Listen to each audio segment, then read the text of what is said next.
ఇప్పుడు ఈ బ్రాహ్మణ్స్ మన దేశం రాకముందు మన దేశంలో సంస్కృతి ఎట్లా ఉండే, మతం ఏముండే, ఈ కల్చర్ ఎట్లా ఉండే ఒకసారి చెప్పగలుగుతారా? తప్పకుండా బ్రదర్. కానీ ఇప్పుడు నేను చెప్పే ప్రతి విషయము బ్రాహ్మణ సోదరులను వ్యతిరేకిస్తూ చెప్తున్నట్టుగా వక్రీకరించద్దు అనేది నా రిక్వెస్ట్. షూర్. ఇక్కడ మన ప్రజలకి ఊరిలో ఏ విషయం మీద నువ్వు మాట్లాడినా వింటరు, యాక్సెప్ట్ చేసుకుంటారు. దైవం గురించి యాక్సెప్ట్ చేసుకోరు, మతం గురించి యాక్సెప్ట్ చేసుకోరు, గుడి గురించి యాక్సెప్ట్ చేసుకోరు. పక్కపొంటి 10 చర్చిలు పెరిగినా పర్లేదు, కానీ ఈ గుడికి సంబంధించి అన్న ఇబ్బంది అయితే మాత్రం వచ్చేస్తారు. ఎందుకంటే ఆ సెంటిమెంట్ ప్రజల్లో ఉంది. కాబట్టి భారతదేశంలో ఉన్నటువంటి సనాతన ధర్మము చార్వాక, లోకాయుత, బౌద్ధ, జైన ధర్మాలు. ఆ ధర్మాల్లో ఇన్ని కులాల భేదాలు లేవు, ఇన్ని కులాల భేదాలు లేవు. ప్రజలని విభజించింది ఎక్కడా లేదు. అందుకే ఎక్కడి ప్రజలు ఎక్కడ తోచినట్టు వాళ్ళు బతికేసారు. ఎవరి చెట్టును, పుట్టను, వాగును, వంకను, కొండను, కోరను, బండను మొక్కుకున్నారు. వాళ్ళ బతుక్కి ఏది అవసరమో అది కొనసాగించారు, ఏది అవసరం లేదో అది వదిలేసుకున్నారు. మార్పుని స్వీకరిస్తూ ముందుకు సాగారు. గడిచిన ఈ 200 ఏళ్లలో 1857 సిపాయిల తిరుగుబాటు, ఎప్పుడైతే బ్రిటిష్ వాడు ఈ దేశానికి వచ్చాడో, 1700 సంవత్సరం నుంచి వాని పాలన మొదలైందో, అప్పటి నుంచి రాజులు వాళ్ళ రాజ్యాన్ని, రాజరికాన్ని కోల్పోతూ వాళ్ళ దగ్గర మంత్రులుగా ఉన్న, ఆస్థాన పండితులుగా ఉన్న, లేదా ఆ రాజుల దగ్గర మాన్యాలు తీసుకొని అగ్రహారాలు నిర్మించుకొని, పన్నులు లేని గ్రామాలు నిర్మించుకొని, ఆ గుడికి సపరేట్ 1000 ఎకరాలు రాజుల ద్వారా రాపించుకున్న వ్యవస్థలు పోయినాయి. అక్కడి నుంచి మొదలైంది దీన్ని కాపాడుకోవడానికి ఏం చేయాలి అని. అప్పుడు బ్రిటిష్ వాడితో మా ప్రాంత అంతర్గత విషయాలలో మీరు జోక్యం చేసుకోకండి, మా ధర్మం, మా గుడి జోలికి రాకండి, మా రాజ్యాన్ని మీరు ఆక్రమించుకోండి, మా ఊరిని మీరు ఆక్రమించుకోండి, మమ్మల్ని మీరు పాలించుకోండి, మాకేం అభ్యంతరం లేదు, మా ధర్మం జోలికి రాకండి అని 1857 సిపాయిల తిరుగుబాటు తర్వాత బ్రిటిష్ వాళ్ళు కూడా ఇక్కడ సంస్కరణల వైపు వెళ్లకుండా కొంత వెనకడుగు వేశారు. ఎప్పుడైతే బ్రిటిష్ వాడు పూర్తిగా వాడి చేతిలోకి వెళ్ళిపోయిందో అప్పుడు గుడి జోలికి పోలేదాడు. గోరి మహమ్మద్, గజనీ మహమ్మద్ లాంటి వాళ్ళు దండయాత్రలు చేసిరని ఏతులు కొడతారు కదా, వాడు ఏం బిక్కపోయిండు, ఏం పట్టుకపోయిండు, ఇడికెళ్ళి చక్కగా ఈ పూజారి దగ్గరుండి, ఈ రాజు పూజారి చేతిలో ఉంటాడు. ఆయన దగ్గర మంత్రివర్గంలో బ్రాహ్మణోత్తములు ఉంటారు, పండితులే ఉంటారు. వీళ్ళని చూసే ఆయన పట్టాభిషేకం, వీళ్ళని చూసే యుద్ధ ముహూర్తం, వీళ్ళని చూసే ఆయన చెప్పినట్టు వింటాడు. ఆయన జాతకం అంతా వీళ్ళ చేతులు ఉంటుంది. ఊరందరి దగ్గర డబ్బు దాచుకొని, సంపాదించుకొని, వసూలు చేసుకొని గుళ్ళె పెడతారు. నేను సాక్క గుళ్ళె పోయి దాడి చేసి గాడుల మీద సంచుల కొద్ది ఆభరణాలు ఎత్తుకపోవాలని గోరి మహమ్మద్, గజనీ మహమ్మద్ చేసింది అదే కదా. ఆలయాల మీదనే వాళ్ళు దాడి చేశారు కదా, ప్రజల మీద ఎందుకు దాడి చేయాలి? ప్రజల దగ్గర ఏం లేదు. ఒకవేళ ప్రజల దగ్గర ఉన్నది పోయినా మళ్ళీ మట్టి భూమి ఉన్నది కాబట్టి పని చేసుకొని బతుకుతారు, నైపుణ్యం ఉన్నది కాబట్టి పని చేసుకొని బతుకుతారు. ఉన్నది ఎత్తుకపోతాడు, రేపు సంపాదించేది ఎత్తుకపోతాడా? అందుకే గుళ్ళ మీదనే వాళ్ళు దాడులు చేశారు. అంటే సంపద అంతా ప్రజల దగ్గర ఉంచకుండా లేని దేవుడు ఉన్నాడని చెప్పి పైన నువ్వు ఇక్కడ ఇప్పుడు అయ్యగారికి ఇస్తే, ఇప్పుడు నువ్వు గుడికి ఇస్తే, ఇప్పుడు నువ్వు దేవునికి ఇస్తే నీకు పుణ్యం వస్తుందని చెప్పి ఒక దొంగ మాటలు చెప్పి వాళ్ళ సంపద అంతా ఇది పెట్టి ఇది వాడు వేరే కూడా వచ్చి ఎత్తుకపోవడం మొదలు పెట్టాడు. దీన్ని వాడు బ్రిటిష్ వాడు కొనసాగుతుంది. అది ఇప్పుడు కూడా టెంపుల్ దగ్గర అదే కొనసాగుతూ ఉంది. టెంపుల్ దగ్గర తవ్వకాలు జరుగుతాయి, టెంపుల్ అయిన తవ్వకాలు జరుగుతాయి. ఎందుకంటే అక్కడ నిధులు ఇప్పుడు ఇక్కడ అది ఒకటి ఊరు ఉంటుంది కరీంనగర్ మానకొండూరు దగ్గర ఉంటాయి. అటు పోతా ఉంటే ఆ ఊర్లో ఇప్పటి గుప్త నిధుల కోసం తవ్వుతా ఉంటారు. కాకతీయ సామ్రాజ్య ప్రాంతంలో కూడా అక్కడక్కడ తవ్వుతా ఉంటారు. రాజుల సొమ్ములు రాళ్లపాలని అందుకే అన్నారు. అచ్చంపేటలో కూడా చాలా పెద్ద ఎత్తున జరుగుతుంటాయి. చాలా ప్రతి జిల్లాలో కొన్ని ప్రాంతాలు ఉంటాయి, ప్రజల్లో నమ్మకాల ఆశలు, కోరికలు ఉంటాయి కాబట్టి వాటి బేస్డ్గా ఇవన్నీ చేస్తూ ఉంటారు. ఇప్పుడు మీరేమో నాస్తికం, మీరు అంటే నాస్తిక అనే పదం ప్రజల్లో ఇది దేవుళ్ళని తిట్టేటోళ్ళు అనే తప్పుగా వెళ్ళిపోయింది బ్రదర్. మేము ఈ దేశంలో ఉన్న సనాతన పూర్వ ఆదర్శవంతమైన ఆచరణీయమైన ధర్మం చార్వాక, లోకాయుత, జైన, బౌద్ధ ధర్మం మాది. అంటే మీరు దేవుని నమ్ముతారా, నమ్మరా? అందులో దేవుడికి స్థానం లేదు. బౌద్ధంలో, జైనంలో, చార్వాక, లోకాయుతంలో ఏంటి అసలు మనిషే ఉన్నాడు. ధర్మం గురించి కొంచెం చెప్తారా? ధర్మము అంటే ఏంటి? అందరూ ఆమోదయోగ్యమైంది, అందరూ ఆచరించదగ్గది, ఉత్తమమైన దాన్ని ధర్మం అంటారు. ఇప్పుడున్న ఇవన్నీ ధర్మాలు కావు, ఇవి వ్యక్తి ధర్మాలు, కుల దోపిడీ, అసమానతలు కూడిన ధర్మాలు ఇవి. చార్వాకంలో మంచి మాటలు చెబుతూ వెళ్ళాలి, మంచినే స్వీకరించాలి ఎక్కడున్నా. లోకాయుతంలో లోకం యొక్క హితాన్నే బోధించాలి, లోకహితం కోసమే మాట్లాడాలి, మార్పు చేర్పులను స్వాగతించి కొనసాగించాలి. జైనంలో వీటన్నిటిని జయించాలి. బౌద్ధంలో అన్ని రకాల మంచి మాటలు, మంచి ఆలోచనలతో నువ్వు త్రిరత్నాలను పాటించాలి, పంచశీలను పాటించాలి, దశ పారామితులను పాటించాలి. స్వర్గం లేదు, నరకం లేదు, ఆత్మ లేదు, పునర్జన్మ లేదు వాటిల్లో. ఈ 4 ధర్మాలు ఉన్నాయని మన ప్రజలకు తెలియక ఉన్న ధర్మం వల్ల హిందూ ధర్మమో, హైందవ ధర్మమో, బ్రాహ్మణ ధర్మమో, లేదా క్రైస్తవ ధర్మమో, ఇస్లాం ధర్మం అన్నట్టు వెళ్ళిపోయారు.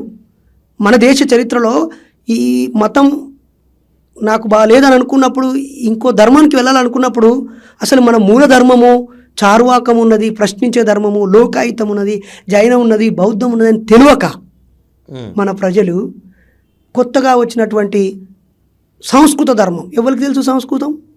మీకు ఎప్పుడైనా ఒక సంస్కృతం పేపర్ ఇస్తే చదవగలరా మీరు? చదవలేము. సంస్కృతంలో 2 నిమిషాలు మాట్లాడగలరా మీరు? అసలు బాబు నాయన ఏం చెప్పి మాకు అర్థం కాదుగా. ఆ మాట అన్నందుకే ఎమ్మెల్యేను దాడి చేశారు మందల సామ్యుల్ గారిని. ఆయన ఏం తిట్టి అవమానించలే, అదేంది మాకు అర్థమే కాలేదా అన్నాడు. దానిలో భాగం కొంచెం దొరలేండు. అరే మనిషి మాట్లాడకపోతే, మనిషి పొరపాటు అయిపోతే కంప్యూటర్ పొరపాటు చేస్తుందా? 6ంటికి లేపమంటే మిషన్ 6ంటికే లేపుతుంది. నిజమా కాదా? మనిషి 6ంటికి లేపమంటే వాడు లేపచ్చు, లేపకపోవచ్చు. మనుషులే పొరపాట్లు చేస్తారు, అనుకోకుండా జరుగుతాయి. ఇక అంత మాత్రం నువ్వు దాన్నే పట్టుకుంటావు అంటే నీలో లోపం ఉన్నది, నీకు పూసలు ఎన్నో కదులుతున్నాయి, ఆ వాక్యం నేను గుచ్చింది, నువ్వు రెచ్చిపోయి జనాలను రెచ్చగొడుతున్నావని అర్థం కదా. కాబట్టి ఎందుకు ఇప్పుడు మీరు అన్న ఈ పురాతనమైనటువంటి మీ చారువాక ధర్మాలు కానీ, బౌద్ధ ధర్మాలు కానీ, జైన ధర్మాలు కానీ ఎందుకు కనుమరుగైపోయినాయి? ఎందుకు ఓన్లీ హిందూ ధర్మం?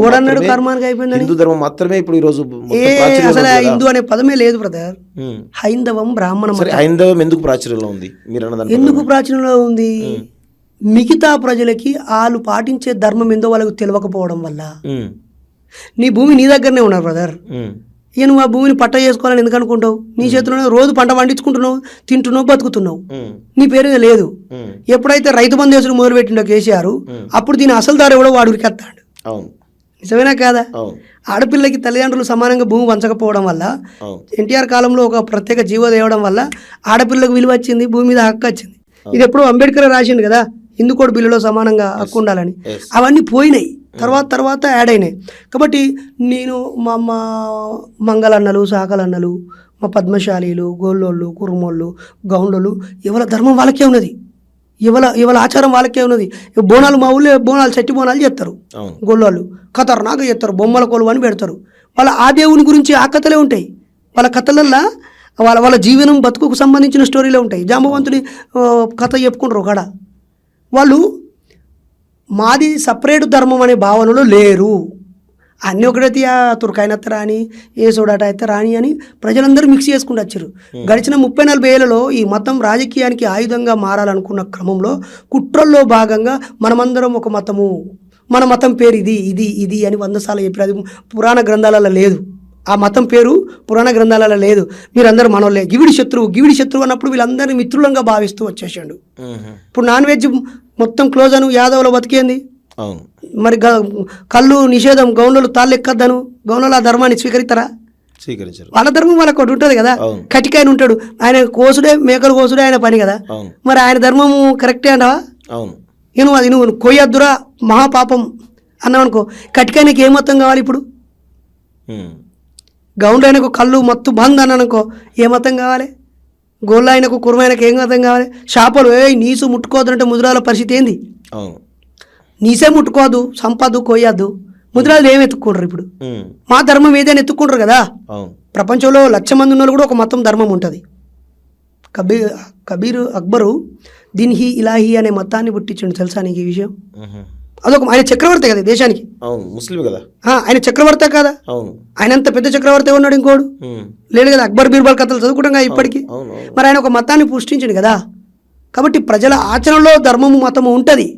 కానీ ఇది దీనికి దానికి పోటీలు పెట్టడం వల్ల, శత్రుభావం పుట్టియడం వల్ల అనుకుంటారు. నాయి బ్రాహ్మణులు, వాళ్ళని బ్రాహ్మణులు యాక్సెప్ట్ చేస్తారా? విశ్వ బ్రాహ్మణులు ఉండరా? విశ్వ బ్రాహ్మణులు. ఒక ఊరిలో బ్రాహ్మణుడు లేకుండా ఆ ఊరు 1000 ఏళ్ళు బతకగలదు.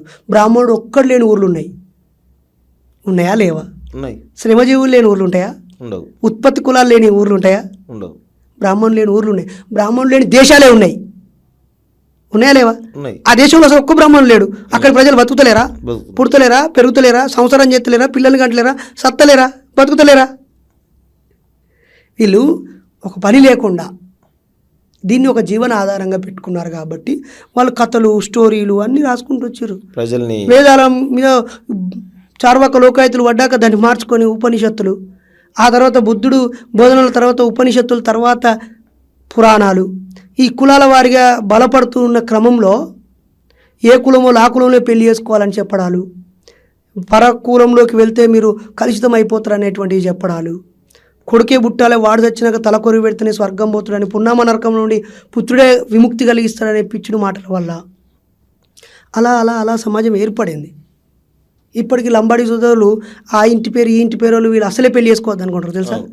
వాంకుడోతు, జాటోతు, బరావత్తు, నూనావత్తు, నేనావత్తు ఉంటాయి ఉంటాయి. మరి ఆ ధర్మం కదా వాళ్ళకి. అది ఆ ఇంటి పేరు వాళ్ళు అందరూ పెళ్లి చేసుకోవద్దని ఫిక్స్ అవుతారు. ఈ ఇంటి పేరు ఈ ఇంటి పేరు వాళ్ళు పెళ్లి చేసుకోవద్దు అంటారు. వాళ్ళది అది ఆచారమే కదా. మరి వాళ్ళ భాషే వేరు కదా. లంబాడి భాషలో సంస్కృత పద్యాలని ట్రాన్స్లేట్ చేసి ఏ పూజారైనా పాడగలడా? మరి వాడికి ఏం అవసరం? మా లంబాడి సోదరుడికి, గిరిజన సోదరుడికి, యానాది సోదరుడికి వాళ్ళ భాష ఉన్నది కదా, వాళ్ళ భాషలో దేవుడు చెప్పుకుంటాడు కదా. వాళ్ళే ఇప్పుడు పెద్ద హిందువులుగా మాట్లాడుతుంటారు. అంటే ఏమవుతుంది ఇప్పుడు ఈ దేశానికి పక్క దేశానికి యుద్ధమైనప్పుడు నువ్వు ఏ దేశం అంటావు? మన దేశం అంటావు. నా దేశం అంట నేను. ఇప్పుడు నేను మోడీ గారు మొత్తం పాకిస్తాన్, ఆఫ్ఘనిస్తాన్, కజకిస్తాన్, తుర్కిస్తాన్, బంగ్లాదేశ్, ఈ చైనా వీటి మీద యుద్ధం చేస్తున్నాం ప్రజలారా అంటే నేను పక్కన పోయికుంటాను, మోడీ పక్కన నించుంటా నేను. మరి నేను నాస్తికునే, ఆయన భక్తుడు కదా. ఇక్కడ దేశం చూస్తాం.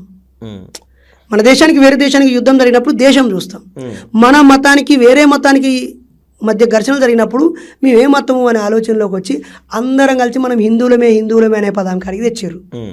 మరి నాన్ వెజ్ వాళ్ళు అందరూ హిందువులు కాదు అని అనుమను, లేదా సంస్కృతం మాట్లాడేటోళ్ళు మాత్రమే హిందువులు అనుమను, లేదా కొన్ని రూల్స్ ఫ్రేమ్ చేయి, ఇక ఈ రూల్స్ పాటించేటోడు మాత్రమే, వేదాలను చదివేవాడు మాత్రమే అని అనుమను, లేదా ఈ ధర్మ గ్రంథాలను ఆచరించేవాడు మాత్రమే హిందూ అని అనుమను.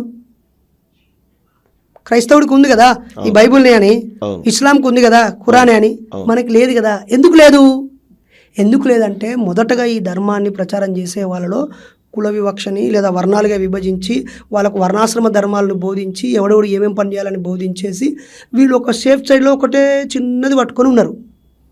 గుడిని దేవుని నమ్ముకొని వీళ్ళందరూ కష్టపడతారు, తెచ్చిస్తారు, వీళ్ళకు సచ్చినాక స్వర్గం ఇద్దాము, లేదా వీళ్ళ తాత ముత్తాతలు పుట్టక ముందున్న కథలన్నీ చెప్పి వీళ్ళని ఇప్పుడు కంట్రోల్ చేద్దాము, చచ్చిపోయినాక స్వర్గం ఇద్దాం, కంట్రోల్ చేద్దాం. వీడు బతికిన రోజులు బతికిని వాడు బతుకుతాడు, మనకి అవసరం ఉన్నది. గుడికి ఏమైనా కావాలంటే తెచ్చిస్తాడు, తిందాం, పడుకుందాం, మంచి మాటలు చెప్పుదాం అనుకున్నారు. చెడ్డ మాటలను ఎందుకు అనాలి? వాళ్ళు మోసగాళ్ళని ఎందుకు అనాలి? అలాగే అందమైన ఆడపిల్లలు కావాలనుకున్నప్పుడు అరే మంచి పిల్ల దేవునికి ఇచ్చేయరా అన్నారు, జోగిని వ్యవస్థను తయారు చేశారు, వాడుకున్నారు, సెక్స్ దొరికింది ఫ్రీగా, free sex, authorised free sex. అలాగే ఆహార పదార్థం ఎవరికి ఏది ఉన్నా మంచి పాలు, పెరుగు, వెన్న, నెయ్యి తెచ్చి ఇవ్వండి దేవుడికి అన్నారు, తిన్నారు, చక్కగా వాళ్ళకి ఆహారం దొరికింది, కంటి నిద్ర దొరికింది, ఇంకా వాళ్ళకి డబ్బు దొరికింది, గౌరవం దొరికింది, మర్యాద దొరికింది. వాళ్ళు అలాగే ఉండిపోయారు. అరే నేను నిజంగానే హిందువులు, వీళ్ళందరూ కూడా హిందువులు, మరి వీళ్ళలో పెళ్లి సంబంధాలు చేద్దాము, కులం పోగొడదాము, వీళ్ళలో సోదర భావాన్ని నింపుదాము, మన ఐక్యతకు పనికొస్తుంది. వీళ్ళు కులాలుగా ఇట్లా చీలిపోతున్నారు, ఇది ప్రమాదము, దీన్ని పోగొడదామని అక్కడ బసవేశ్వరుడు పోరాటం చేశాడు. బసవేశ్వరుడు కర్ణాటకలో పోరాటం చేశాడు, పండిత అయోధ్యదాసు తమిళనాడులో పోరాటం చేశాడు, నారాయణ గురు గౌడు కేరళలో పోరాటం చేసిండు, ధర్మాన్ని బోధించిండు కదా. మరి వీళ్ళు హిందువులు కారా? హిందువులా కాదా? మరి ఆయన ధర్మాన్ని, బసవేశ్వరుడు ధర్మం బోధించిండా లేదా? నారాయణ గురు గౌడ బిడ్డ అక్కడ ఒక విప్లవాన్ని తీసుకొచ్చిందా లేదా? ఇక్కడ పండిత అయోధ్యదాస్ తమిళనాడులో విప్లవం తీసుకొచ్చిందా లేదా? ఇక్కడ భాగ్యరెడ్డి వర్మ పోరాటం చేసిందా లేదా?